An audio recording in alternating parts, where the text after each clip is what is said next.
তো আজকে এখানে পয়লা বৈশাখে স্পেশাল কালেকশন লঞ্চে এসেছি, ভীষণ ভালো লাগছে। To be thank you so much আমাকে এখানে ইনভাইট করার জন্য, আপনাদের সবার সাথে পেরেছি, খুব লাগছে। শপার্স স্টপ আমার কাছে মানে আমি প্রচন্ড এক্সাইটেড, কারণ কি কাল লঞ্চ হবে সেটা দেখার জন্য বা জানার জন্য। কারণ শপার্স স্টপ আমার কাছে শুধুমাত্র একটা শপিং মল নয়, এটা একটা ফ্যাশন হাব, যেখানে একই জায়গাতে আমরা সবকিছু পেয়ে যাচ্ছি।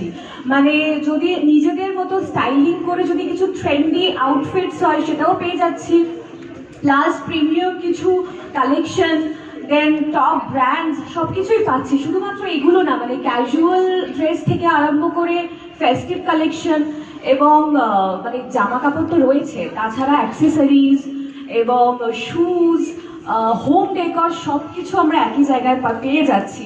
তো সেটা ভীষণই ভালো একটা ব্যাপার, এবং আমার জন্য শপার্স স্টপে শপিং করা ইজ অলওয়েজ হ্যাসেল ফ্রি এবং ভীষণ এফর্টলেস একটা জিনিস। তো আমার যখনই শপিং করতে ইচ্ছা হয় আমি শপার্স স্টপে চলে আসি। আর যেহেতু সামনে পয়লা বৈশাখ, বাঙালিদের মানে পয়লা বৈশাখ মানেই হচ্ছে celebration of culture, Bengali culture. আর আমার কাছে পয়লা বৈশাখটা খুবই স্পেশাল, মানে এটা একটা ইমোশন। তো এই দিনে শপার্স স্টপে এসে শপিং করবো না, এটা